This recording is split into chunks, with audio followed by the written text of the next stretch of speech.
Alhamdulillahi Rabbil Alamin. Alhamdulillahilladzi hadana lihada wa ma kunna linahtadiya laula an hadanallah.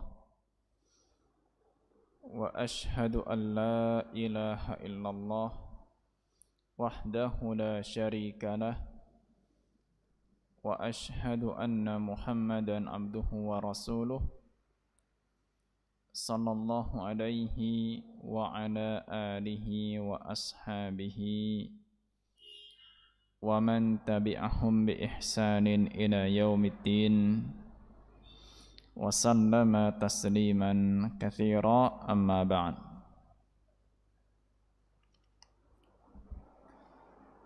Kaum muslimat juga pemirsa yang dirahmati oleh Allah Subhanahu wa taala,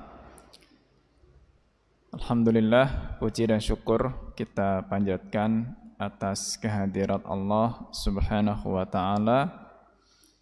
Pagi ini tentunya berkat limpahan rahmat, curahan taufik dari Allah, kita bisa kembali bermajelis ilmu. Ya, semoga majelis ini adalah majelis yang selalu diberkahi oleh Allah Subhanahu wa taala.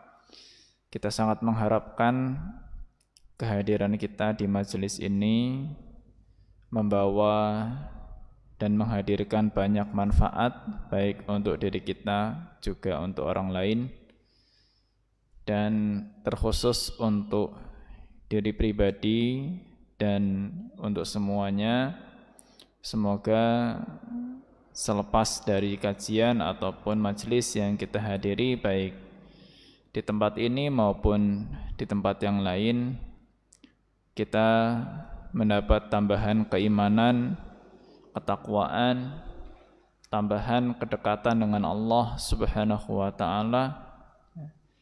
Karena tidaklah seseorang itu duduk di majelis ilmu kecuali memang yang diharapkan itu bertambahnya kedekatan dengan Allah Azza wa Jalla, mendapatkan cinta Allah, keridhaan Allah Subhanahu wa taala, yang semua itu menjadi kunci agar kita nanti dimudahkan untuk bisa menikmati surga yang sudah Allah Subhanahu wa taala sediakan untuk orang-orang yang beriman dan bertakwa kepada Allah. Salawat teriring salam semoga senantiasa tercurah kepada panutan kita Nabi besar Muhammad sallallahu alaihi wa ala alihi wasallam, juga untuk seluruh keluarga, para sahabat dan para pengikut yang istiqomah dalam mengamalkan tuntunan Nabi alaihi salatu wasallam hingga datang waktunya untuk menghadap Allah Subhanahu wa taala nanti.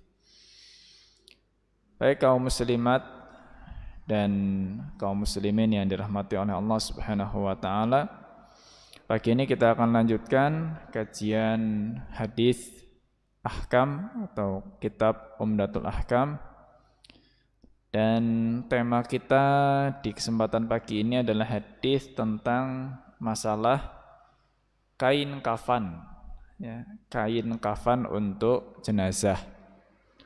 Ini masih rangkaian tentunya tentang kitab Al-Janaiz, ya. Pembahasan yang berkaitan dengan pemulasaran atau prosesi penyelenggaraan jenazah, yang pada pertemuan-pertemuan sebelumnya kita fokus kepada masalah sholat jenazah, dan pagi ini kita pada masalah kafan atau mengkafani jenazah. Dan sistematika tema yang kita bahas memang hanya mengikuti sistematika tema yang ada pada kitab Umdatul Ahkam. Meskipun mungkin kita terasa agak kurang runtut, ya, mungkin kita sangat membutuhkan materi tentang jenazah itu yang sifatnya lebih sistematis, ya, bahkan bisa sebetulnya materi pembahasan tentang jenazah itu diawali dengan masalah sikap ketika menghadapi orang yang sakaratul maut, ya.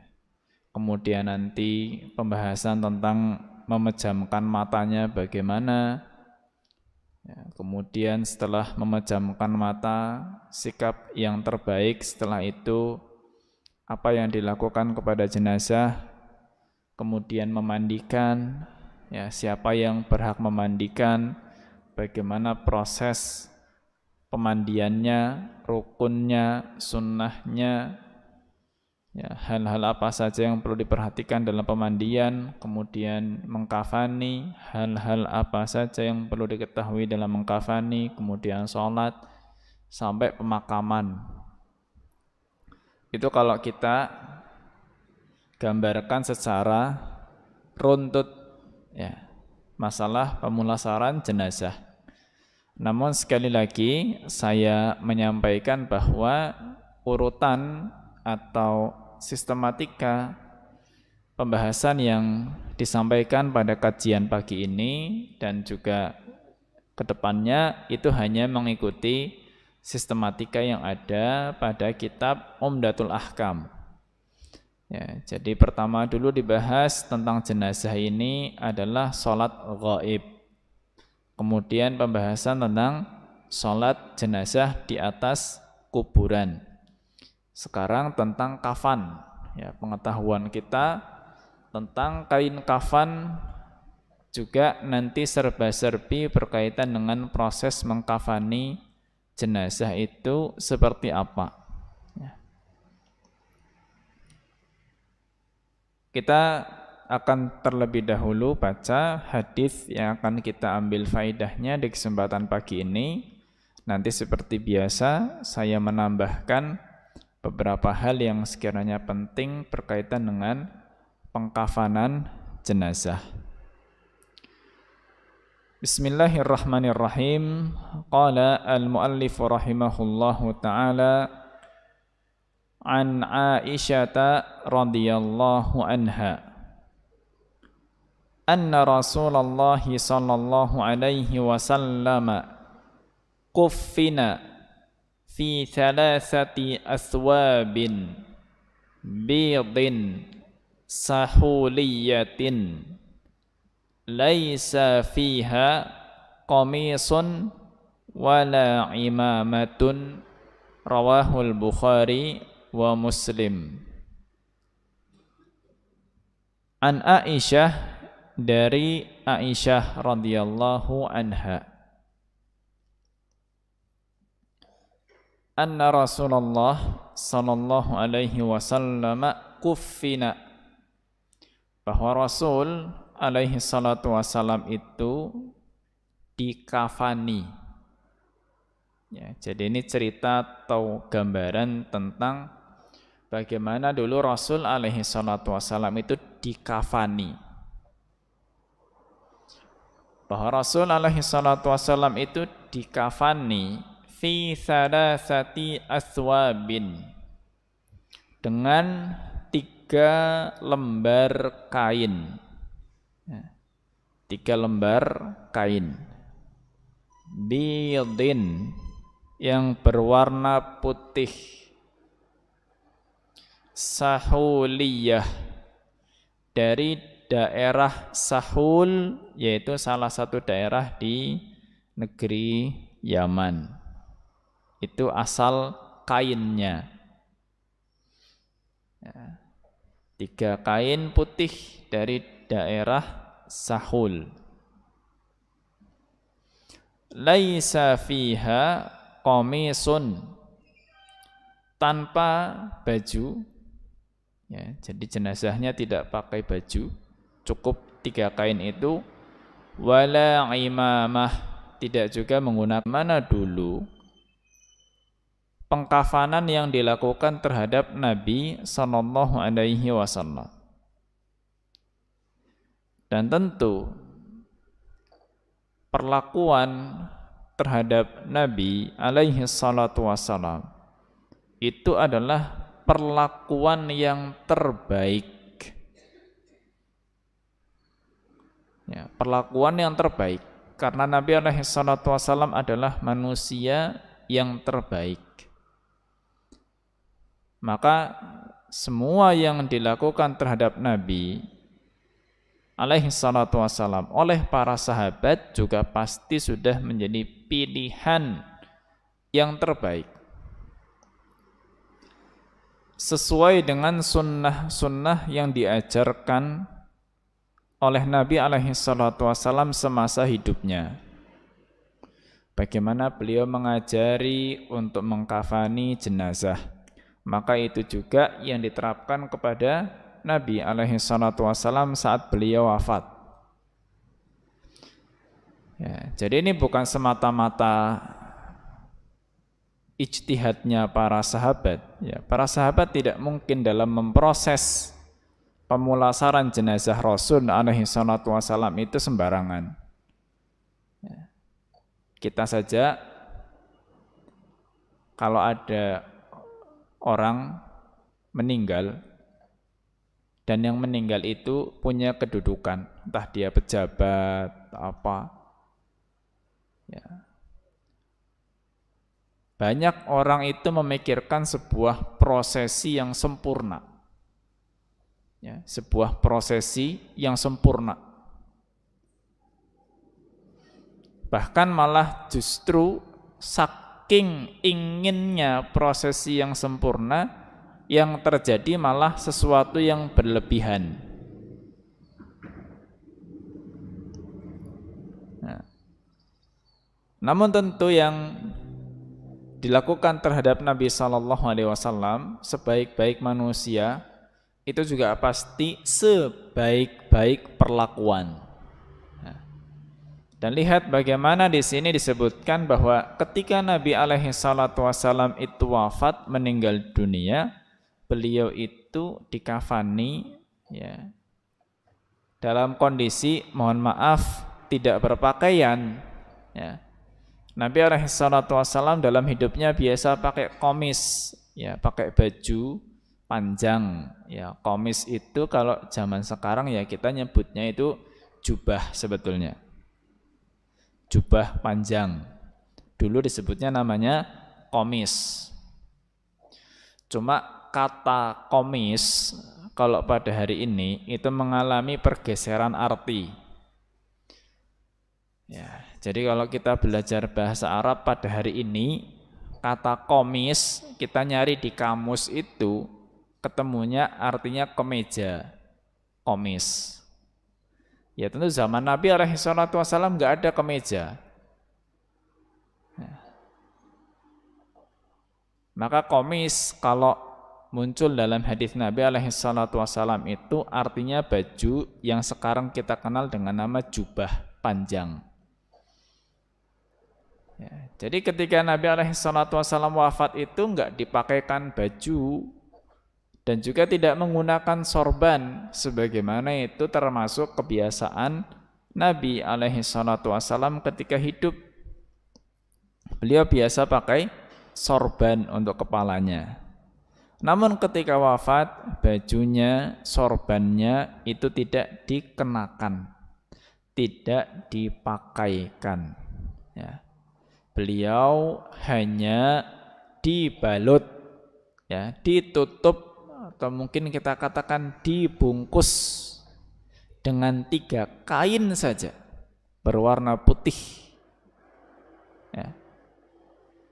Itu tentunya yang terakhir untuk menutup jasad Rasul alaihi salatu wassalam, kaum muslimin pada umumnya. Dan itu bukan bentuk perendahan kepada Nabi alaihi salatu wassalam.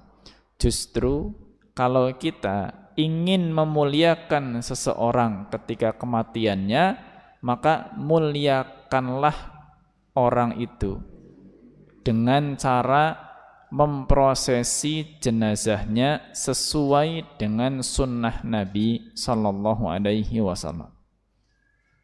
Karena tentunya sunnah Nabi itu sudah cara terbaik. Ya.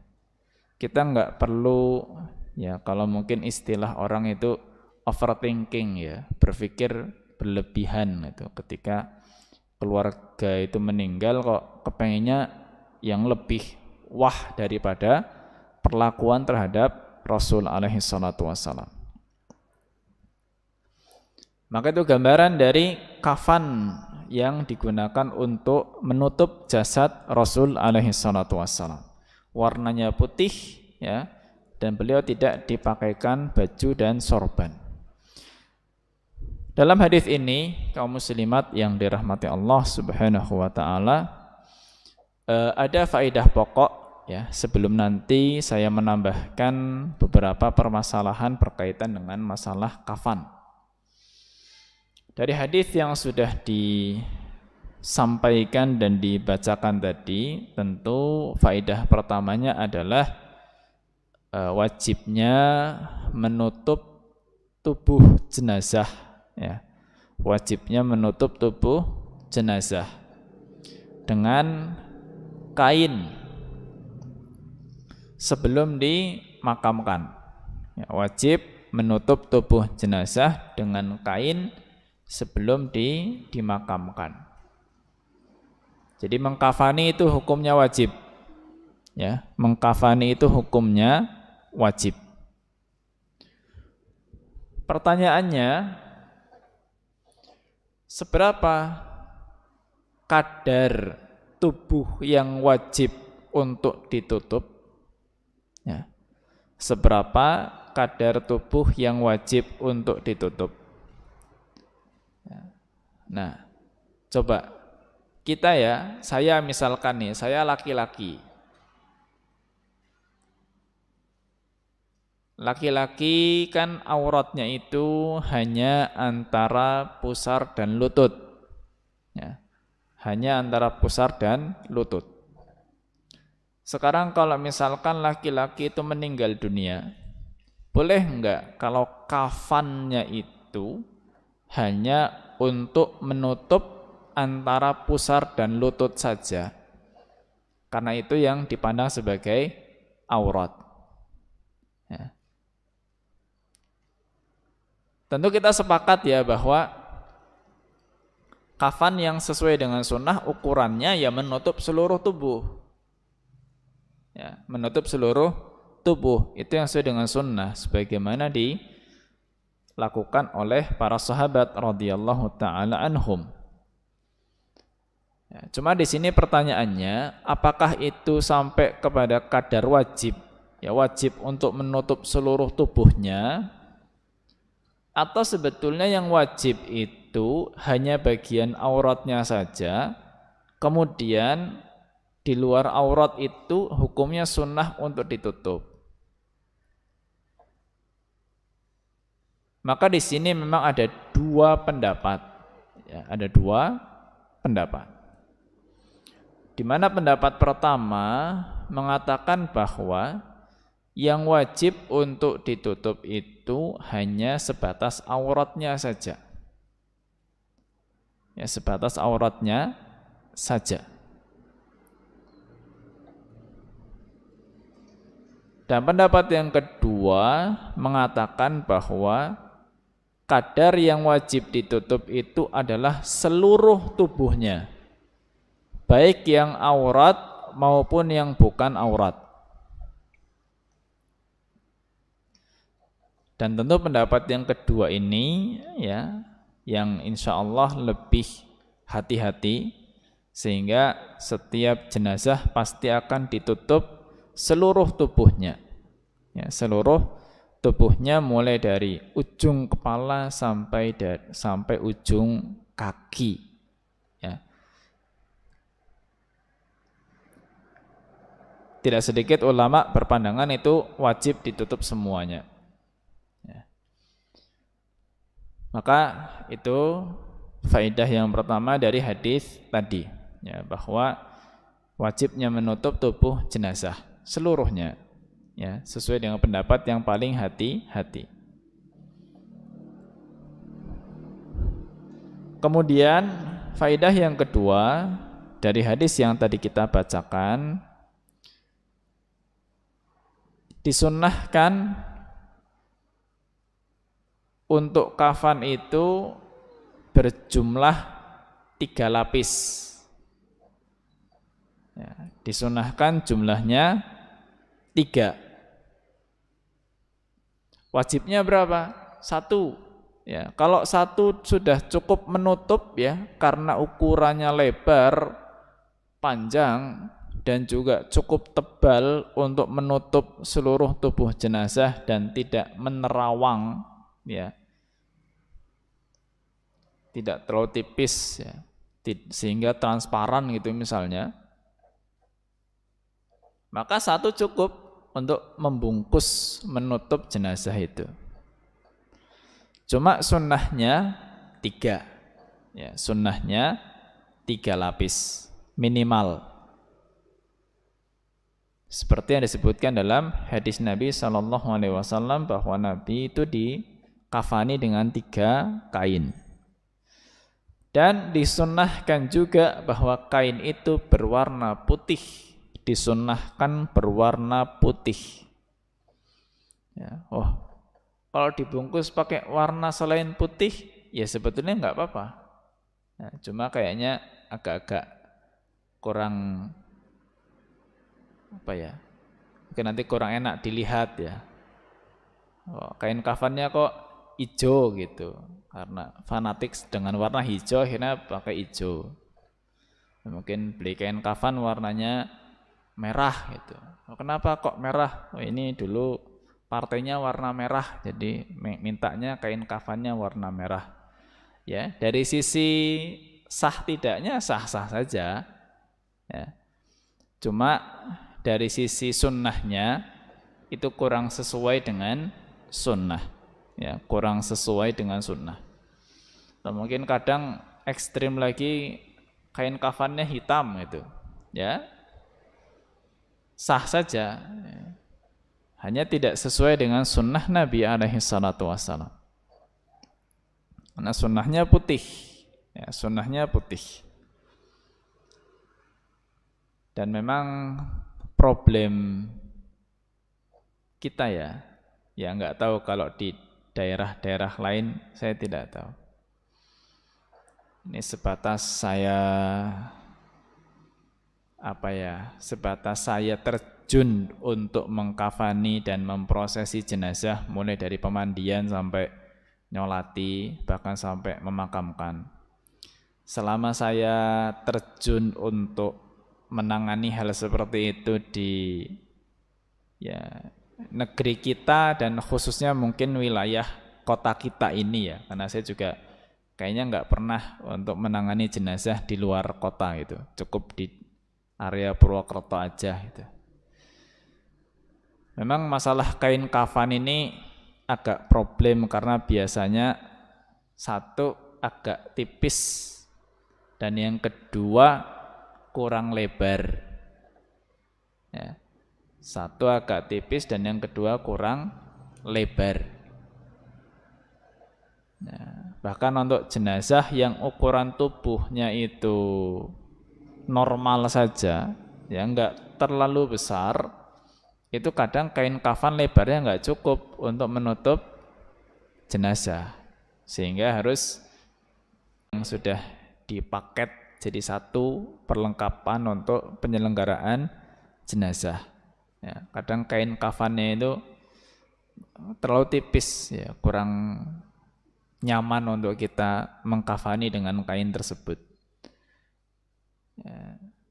Jadi saya pengalaman ya, kalau dulu ketika kami sering menangani jenazah, kalau di negeri Yaman itu ya, jadi kain kafan itu disediakan ya, mungkin yang lebarnya itu sekitar 1,5 meter dan itu dalam bentuk gulungan, bukan sudah terpotong, enggak. Jadi masjid itu salah satu sarana yang disediakan untuk masyarakat itu kain kafan. Ya, masjidnya itu menyediakan kain kafan. Sehingga kain kafan itu bentuknya gulungan kayak di toko-toko kain itu. Ya. gulungan dengan lebar yang cukup, ya lumayan 1,5 itu sudah Masya Allah cukup lebar, sehingga nanti ketika ada jenazah ya kita tinggal ngukur, kita tinggal motong, dan kainnya bagus, cukup tebal ya. Ibarat kalau satu kain saja ditutupkan ke jenazah itu sudah tidak transparan, sudah tidak menerawang, tidak terlihat bagian dalam tubuhnya itu, makanya bagian tubuhnya sudah nggak kelihatan, warna kulitnya itu udah nggak kelihatan, karena kainnya cukup tebal, ya, bagus. Hanya kadang-kadang mungkin untuk menyediakan begitu eman-eman, karena mau dikuburkan di tanah, akhirnya mungkin dipilihkan kain yang kurang bagus ya. Karena dikuburna bae tuku kain sing larang itu. Akhirnya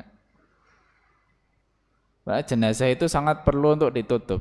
Ya, sangat perlu untuk ditutup. Bahkan sebagian ulama memandang menutup tubuh jenazah itu lebih, maksudnya penekanannya lebih tinggi jika dibandingkan dengan masalah menutup tubuhnya orang hidup. Ya. Nah, lihat di sini sampai 3 lapis kain loh. Kita ya, dulu ya zaman Nabi alaihi salatu wasallam, orang hidup itu bisa cuma pakai 1 kain aja selama hidupnya. Ya. Para sahabat yang laki-laki itu kadang mereka nggak punya baju kecuali cuma 1 helai kain saja yang mereka lilitkan ke tubuhnya. Ya. Atau kadang 2 kain, 1 untuk bawahan, 1 untuk atasan, udah. Tapi lihat bagaimana ketika seorang meninggal dunia, bahkan untuk menutup tubuhnya itu dianjurkan 3 lapis. Ya, bahkan enggak cuma aurat yang ditutup seluruh tubuh. Ya. Bahkan bagian tubuh yang mungkin enggak pernah ditutup selama hidup pun ditutup, kayak telapak kaki itu ditutup. Ya, kepala ditutup. Ini kita laki-laki selama hidup kan enggak nutup bagian kepala kita kecuali sekedar pakai peci gitu. Ya. Kaki kita juga terbuka biasa kalau hidup kan. Kecuali kalau lagi pakai kaos kaki dan sepatu misalnya. Tapi ketika meninggal sudah semua tutup. Ya. Makanya perlu untuk sarana yang lebih layak ketika menutup aurat jenazah atau menutup tubuh jenazah. Ya. Selain masalah jumlahnya tadi 3 lapis, warnanya putih, dipikirkan juga kualitas kainnya. Ya meskipun juga bukan berarti kita berlebihan pakai kain-kain yang mahal sekali, itu enggak. Ya. Pakai kain sutra gitu ya enggak juga. Sutra malah nanti jadi enggak boleh kalau jenazahnya laki-laki. Ya. Tidak terlalu mahal tapi sekiranya bahannya itu layak. Ya. Itu faidah yang kedua. Faedah yang ketiga dari hadis tadi, kan baju dan sorban, ya kalau kita ya peci gitu ya, kepada jenazah, khususnya yang laki-laki, ya khususnya yang laki-laki. Jadi murni kain yang membalut itu cuma 3 kain itu saja, ya. Karena Allahu a'lam bissawab ya. Saya pernah, bukan saya beli tapi ada sebuah tim pemandian jenazah yang saya minta untuk menyediakan kain kafan. Ya, ketika beli 1 paket, ya, itu ada kain yang sudah dibentuk hem atau kemeja, baju ya, ada yang sudah dibentuk celana itu. Ya sebetulnya itu malah jadi repot kita memakaikannya kalau bentuknya celana. Ya apalagi bentuknya pakaian yang ada kerahnya, ada lengannya itu. Agak susah. Ya. Dan lebih mudah tidak menggunakan itu, toh memang asalnya tidak disunahkan juga. Ya, tidak disunahkan juga.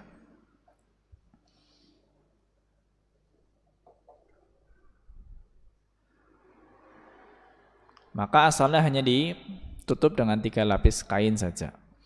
Ini yang disebutkan atau setidaknya faidah-faidah yang kita petik dari hadis tadi. Nah, di sini saya akan tambahkan beberapa permasalahan terkait dengan kafan, ya, selain dari yang disebutkan dalam hadis tadi. Karena tentu sebetulnya hadis-hadis yang berbicara tentang kafan tidak hanya satu. Ada beberapa hadis, hanya memang dalam kitab Umdatul Ahkam ini kan hanya mencantumkan hadis yang diriwayatkan oleh Imam Bukhari dan Muslim saja. Ya, sedangkan mungkin yang tidak diriwayatkan oleh Bukhari Muslim pada akhirnya tidak dicantumkan dalam kitab Umdatul Ahkam. Terkait dengan kafan ini, saya beri tambahan permasalahan, ya. Pertama, dalam tambahan permasalahan ini yang saya sampaikan, bahwa mayoritas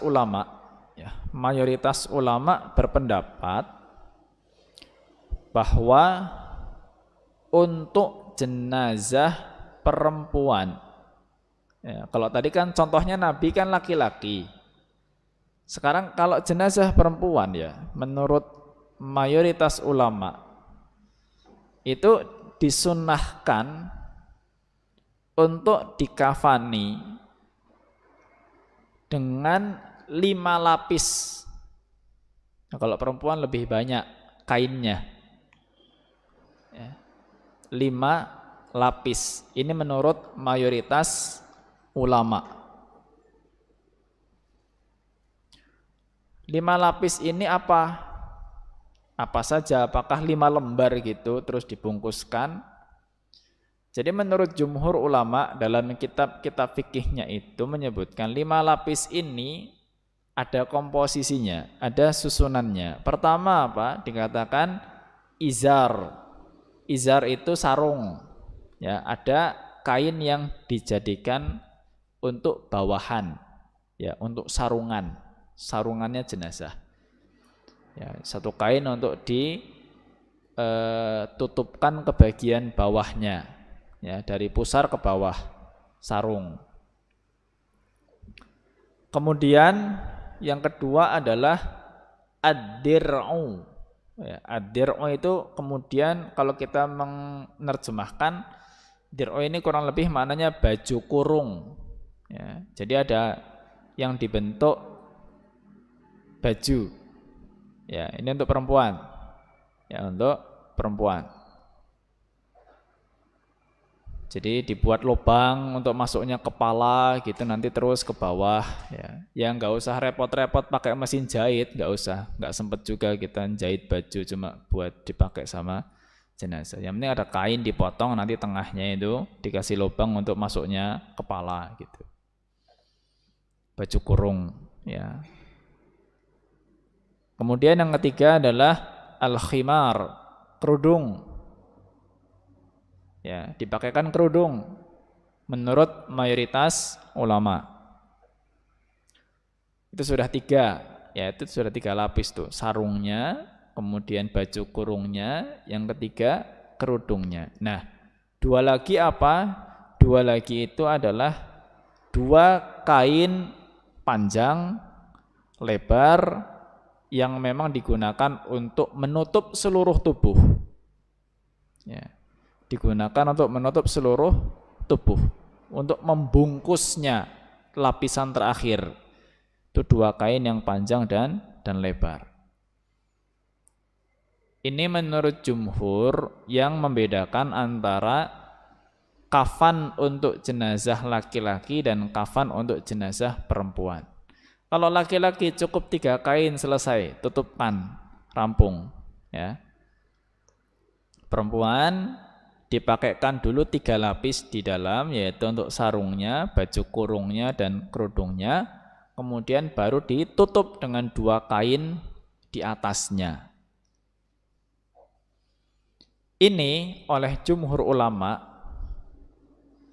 landasannya adalah sebuah riwayat yang disebutkan oleh Imam Ibnu Hajar Al-Asqalani dalam syarah beliau terhadap kitab Sahih Al-Bukhari, yaitu kitab Fathul Bari, Ibnu Hajar menyebutkan sebuah riwayat dari Ummu Atiyah, ya, Ummu Atiyah. Ummu Atiyah mengatakan ketika apa? Ketika mengkafani putri Nabi sallallahu alaihi wasallam. Ummu Atiyah mengatakan fakafannaha fi khamsati athwabin wa khammarnaha kama yukhammarul hayy. Ummu Atiyah mengatakan kami mengkafani putri Rasul alaihi salatu wasalam fi khamsati athwab, dengan 5 kain. Nah, 5 kain. Dan beliau menyebutkan wa khammarnaha, dan kami memakaikan kerudung, ya, sebagaimana kami memakaikan kerudung kepada orang yang masih hidup, atau sebagaimana orang yang masih hidup itu pakai kerudung juga. Ini riwayat disebutkan sahih oleh Ibnu Hajar Al-Asqalani. Maka ini yang menjadi dasar pembedaan antara jenazah laki-laki dan jenazah perempuan dalam mengkafaninya atau dalam masalah jumlah kain kafan. Nah, kaum muslimat yang dirahmati Allah Subhanahu wa taala, pernah suatu ketika saya sedang ngisi daurah pemandian jenazah, ya, saat itu di daerah selatan, di daerah Cilacap waktu itu. Kemudian ada seorang bapak, ya, imam masjid, bertanya, "Ustadz, saya membaca di sebagian buku, sebagian kitab kok menyebutkan bahwa untuk jenazah laki-laki dan jenazah perempuan masalah kainnya itu kok nggak dibedakan, ya, tetap sama, ya, sama-sama 3 cukup sudah." Bahkan beliau menyebutkan misalkan seperti kitab Ahkamul Janaiz, kitab hukum-hukum jenazah milik atau tulisannya Asy-Syaikh Nasiruddin Al-Albani rahimahullah, kok menyebutkan cuma 3 untuk perempuan, enggak 5 kayak ini, ya. Ya, saya sampaikan dalam masalah seperti ini memang ada perbedaan pendapat, ya, ada perbedaan pendapat. Karena sebagian ulama memandang riwayat yang menyebutkan bahwa perempuan dikafani dengan 5 lapis itu hadisnya lemah. Sebagian memandang seperti itu. Ketika dipandang hadisnya lemah, ya sudah, berarti disamakan dengan laki-laki, ya, cuma 3 kain gitu, ya sudah, nggak ada masalah, ya, sah saja. Yang penting badannya dibungkus itu. Yang penting badannya ditutup dengan kain kafan, ya. Mau 5, mau 3, enggak apa-apa, ya. Masalah jumlah itu sunnah yang diperselisihkan, ya. Jumlah 5 untuk wanita itu sunnah yang diperselisihkan oleh para ulama, ya. Jadi jangan sampai nanti antara pemandi yang satu dengan pemandi yang lain, atau mungkin dalam satu tim antara yang mengkafani itu malah jadi berantem ketika mengkafani jenazah, ya. Insya Allah mau dibungkus pakai 3 kain atau pakai 5 kain, insya Allah jenazahnya nggak akan protes.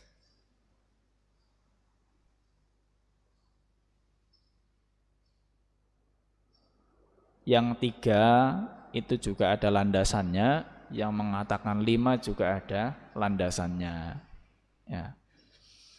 Memang wanita butuh lebih sebetulnya, lebih ditutup, ya, lebih rapat, ya. Bahkan dalam hidupnya pun pakaian wanita kan jelas lebih rapat daripada pakaian laki-laki, ya. Itu seperti itu. Dan masih juga pada masalah jenazah perempuan, ya, di sini masih di poin yang pertama saya sampaikan tentang permasalahan ini. Untuk jenazah wanita itu memang disunahkan untuk dikepang terlebih dahulu rambutnya sebelum dikafani.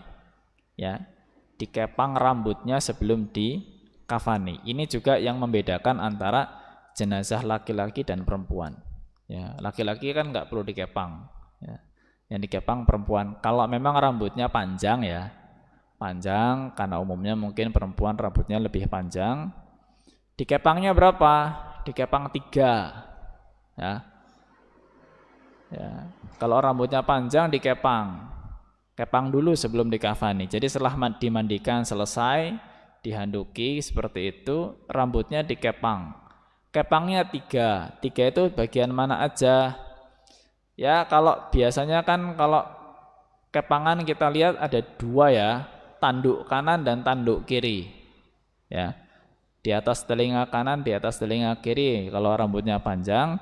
Satu lagi tambah bagian mana? Ubun-ubun. Ya. Tanduk kanan, tanduk kiri plus ubun-ubun. Ya. Dekat dahi lah. Ya, di dekat dahi itu bagian ubun-ubunnya juga dikepang. Maka jumlahnya 3. Setelah itu 3 kepangan tersebut diletakkan di belakang kepala. Jadi diletakkan belakang kepala, nanti kalau panjangan berarti sampai ke punggungnya. Ke punggungnya belakang seperti itu. Itu sebelum dikafani. Ya. Cuma saya nggak tahu ini kalau laki-laki rambutnya nggak kalah panjang sama perempuan, apakah disunahkan dikepang juga atau tidak? Sebatas yang saya tahu kalau laki-laki enggak. Karena tentunya rambut-rambut para laki di zaman Nabi SAW itu juga ada yang panjang, ya, dan umumnya panjang, ya, umumnya pun panjang. Ya. Kalau kultur kita sekarang memang laki-laki rambutnya pendek-pendek, ya. Tapi dulu yang panjang-panjang pun saya tidak tahu kalau ada riwayat yang menyebutkan jenazahnya itu dikepang untuk yang laki-laki. Baik, kemudian permasalahan yang kedua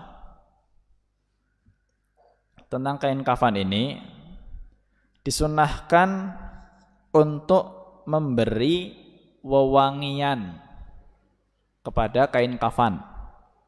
Jadi kain kafannya itu dikasih wewangian terlebih dahulu. Sunnah ya, nggak wajib sebetulnya.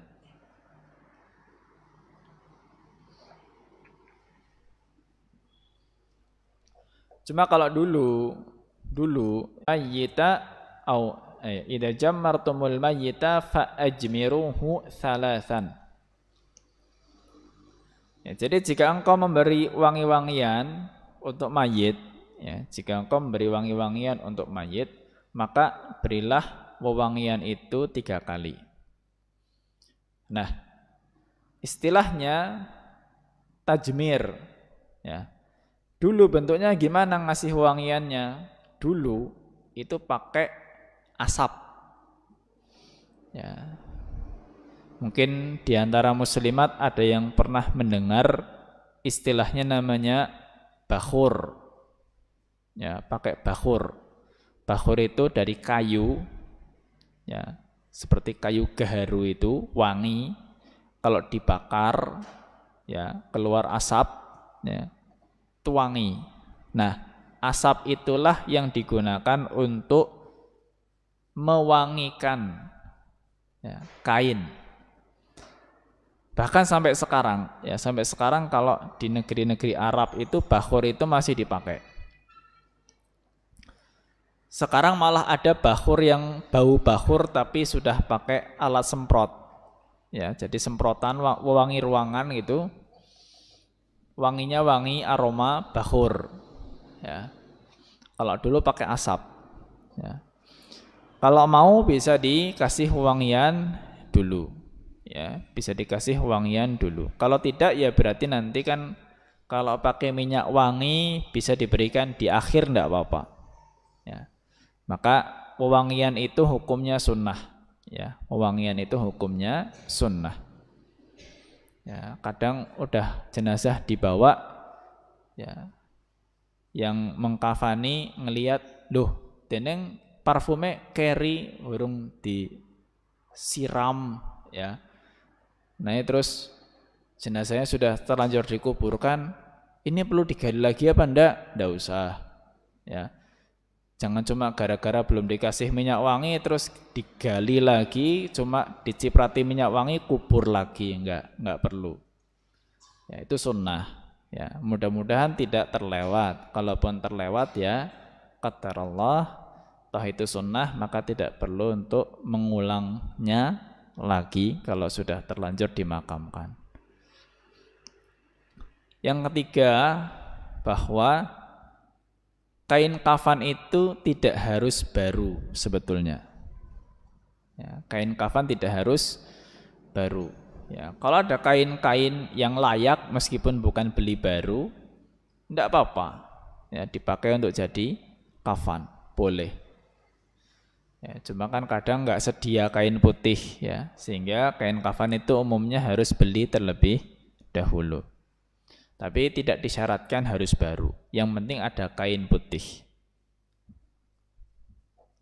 Walaupun beli sebetulnya kan beban pembelian itu dibebankan kepada jenazahnya. Maksudnya jenazah itu kan mungkin punya harta peninggalan ya, asalnya itu yang digunakan untuk beli kain kafan.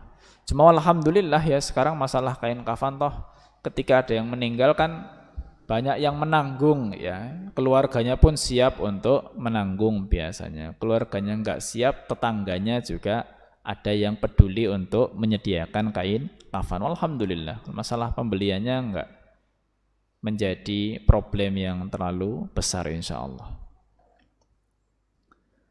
Kemudian yang keempat, permasalahan keempat yang saya tuliskan dan saya sampaikan di sini, ini sebetulnya berasal dari sebuah pertanyaan dulu juga ketika saya pernah ngisi sebuah praktek atau pelatihan prosesi jenazah ya, kebetulan di kampung halaman saya sendiri. Ada seorang ibu-ibu bertanya, "Ustadz, itu masalah orang yang ingin dikafani dengan baju ihram gimana?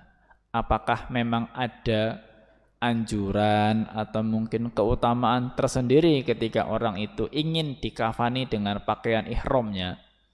Kita tahu mungkin yang pernah umroh apalagi pernah haji ya, baju ihram itu kan atau kain ihram yang putih itu kan bagus ya, kainnya Masya Allah gitu. Bagus, nggak murah juga, itu mahal ya, tebal ya. Dan ada orang mungkin sebagian berwasiat gitu, saya nanti kalau meninggal di kafani pakai baju ihram saya gitu. Nah, apakah memang ada anjuran ke sana atau tidak? Maka saya sampaikan di sini ya, bahwa asalnya tidak ada sebuah keutamaan khusus ya, tidak ada sebuah keutamaan khusus dalam masalah mengkafani pakai kain ihram. Ya. Jadi nggak ada sebuah keutamaan pahala khusus atau mungkin keistimewaan apa kalau dikafani pakai baju ihram itu. Allahu a'lam ya. Saya tidak tahu kalau ada hadis yang menyebutkan keutamaan itu. Kecuali memang bagi jenazah yang meninggal saat ihram. Ya. Kalau yang meninggalnya saat sedang ihram, memang diperintahkan oleh Nabi SAW untuk dikafani pakai kain ihramnya. Itu disebutkan.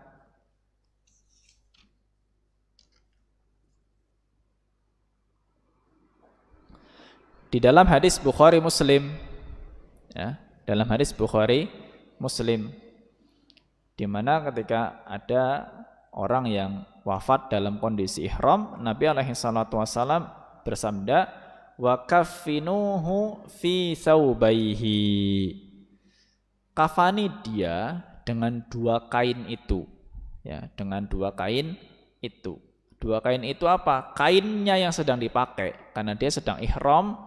Dia sedang pakai kain ihram, maka kafannya dengan dua kain itu. Ya, cuma kalau ihramnya udah selesai, umrohnya, hajinya udah selesai, kain ihramnya kan disimpan. Biasanya kayak gitu. Nah, sebetulnya nggak ada keutamaan untuk dikafani dengan kain ihram.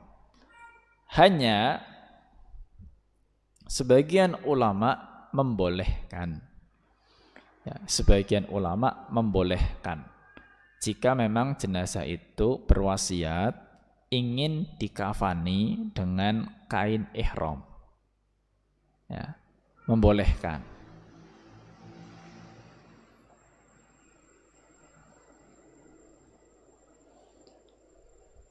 Meskipun tidak ada sebuah dalil yang secara eksplisit ya menyebutkan masalah ini, hanya dari riwayat dari sebagian sahabat yang berwasiat ingin dikafani dengan kain yang dulu pernah digunakan untuk berjihad. Ya, dia berwasiat, kalau saya meninggal dunia, saya dikafani dengan kain yang dulu saya pakai untuk jihad. Nah, dari situ kemudian sebagian ulama memandang bolehnya berwasiat untuk dikafani dengan kain yang pernah digunakan untuk beribadah secara umum, ya. Jihad dan tentu kayak umroh, haji itu ibadah. Ya. Dari situlah kemudian muncul pendapat-pendapat para ulama tentang bolehnya seseorang berwasiat untuk dikafani dengan kain yang digunakan untuk ibadah besar seperti itu. Ya. Cuma kadang-kadang ya bagi yang tidak sependapat karena melihatnya kain ihram itu mahal, ya. Seandainya mungkin dipakai oleh yang lain masih bisa. Ya, itu silahkan masalah pertimbangannya karena ada beda pendapat, ya. Bagi yang ridho untuk dikafani dengan kain ihramnya maka nggak ada masalah, ya. Sebagian mandang itu berlebihan karena itu kain yang cukup mahal, ya mungkin dihindari. Kalau yang mau pakai kita tidak melarang. Itu masalah menggunakan kain ihram. Ya. Terakhir yang kelima di sini kaum muslimat yang dirahmati Allah, permasalahan terakhir. Ini masalah membuka bagian wajah, ya, membuka bagian wajah ketika mengkafani. Ya, karena kadang kan maaf udah dikafani rapi gitu ya. Kemudian ada keluarga yang maaf karena saking terbawa suasana ingin membuka wajahnya, ingin melihat wajahnya untuk yang terakhir kali, kemudian mungkin ingin dicium, ingin apa. Nah, akhirnya bagian wajah yang sudah diikat akhirnya dibuka kembali. Baik, di sini ulama membahas ya bahwa diperbolehkan membuka wajah mayit ya sebelum dimakamkan. Boleh membuka wajah mayit atau jenazah sebelum dimakamkan. Ya. Ada kepentingan atau ingin mencium, ingin apa boleh, tidak apa-apa. Ya. Akan tetapi saat dimakamkan wajahnya harus ditutup lagi. Ya, bukan dibiarkan terbuka. Ya, ditutup lagi. Ya. Itu seperti itu. Ya, karena biasanya ya kalau pas pemakaman itu memang harus dalam kondisi yang sudah cukup rapat, ya. Dan nantinya juga di situ kan tali-tali kafannya kan dilepas satu persatu, ya. Dilepas satu persatu. Sebetulnya masalah melepas tali itu, ikatan tali kain kafan itu datang anjurannya dari sebagian sahabat, ya. Dari sebagian sahabat. Tuh, khawatir aja supaya ya menjaga kondisi jenazahnya kalau terikat terus karena di dalam tanah kita nggak tahu apa yang terjadi. Ya, jadi dibuka. Ya. Masalah dibuka ini sebetulnya agak fleksibel, bukan sebuah keharusan ya, tapi memang datang riwayat dari sebagian sahabat yang menganjurkan untuk dibukanya tali ikatan pada kafan jenazah sebelum menguburkannya. Jadi setelah menempatkan di lahat, ya itu dilepas talinya, kemudian baru di uruk, ya tanahnya baru ditutupkan kepada kuburnya. Allah Ta'ala alam bisawab. Ini yang bisa disampaikan pada kesempatan pagi atau menjelang siang hari ini berkaitan dengan hadis tentang kafan yang digunakan untuk menutup tubuh atau jasad Rasulullah Sallallahu Alaihi Wasallam, dan tentu ini berlaku juga untuk kita semuanya. Baik, kiranya demikian. Saya serahkan kalau sekiranya masih ada yang mau ditanyakan. Sudah jam 11, silahkan. Kalau enggak ada berarti saya akhiri. Wassallallahu ala nabiyina Muhammad wa ala alihi wa sahbihi wa baraka wasallam.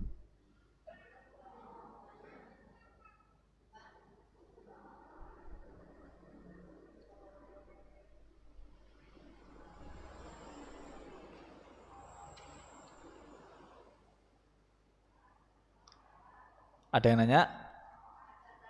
Oh iya, gimana?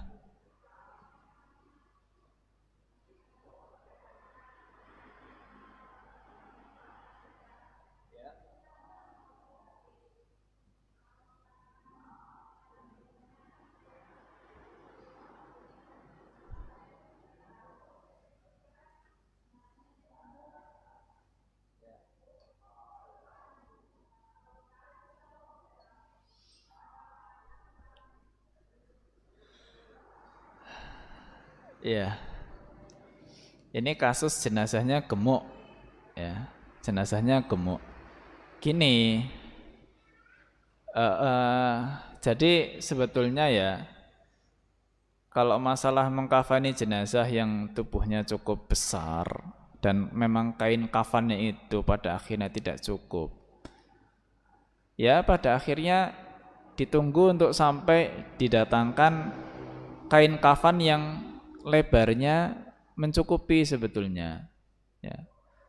Kalau cuma ada 3 kain kemudian dipaksakan untuk menutup dan ternyata tidak cukup juga, apalagi tadi bisa sampai robek dan lain sebagainya kalau ditarik ya seperti itu, ya ini sebetulnya kalaupun tidak tergesa untuk dikafani dan dimakamkan, seharusnya ada upaya untuk mencarikan kain kafan yang lebih lebar atau menambah kain kafannya supaya nanti cukup menutupnya, ya.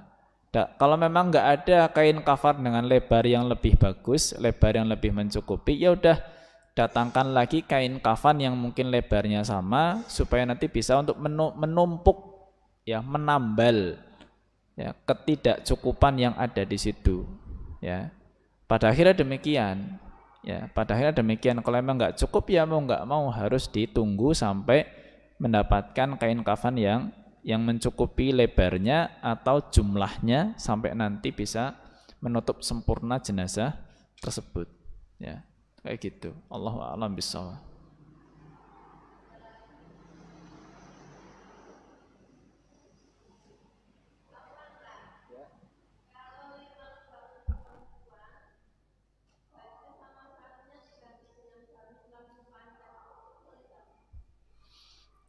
Asalnya enggak apa-apa, ya. Untuk baju apa tadi yang diganti berarti gamis sama sarungnya ya, jadi satu gitu. Ya boleh saja, enggak apa-apa. Jadi satu panjang ke bawah gitu. Yang penting menutup sebetulnya.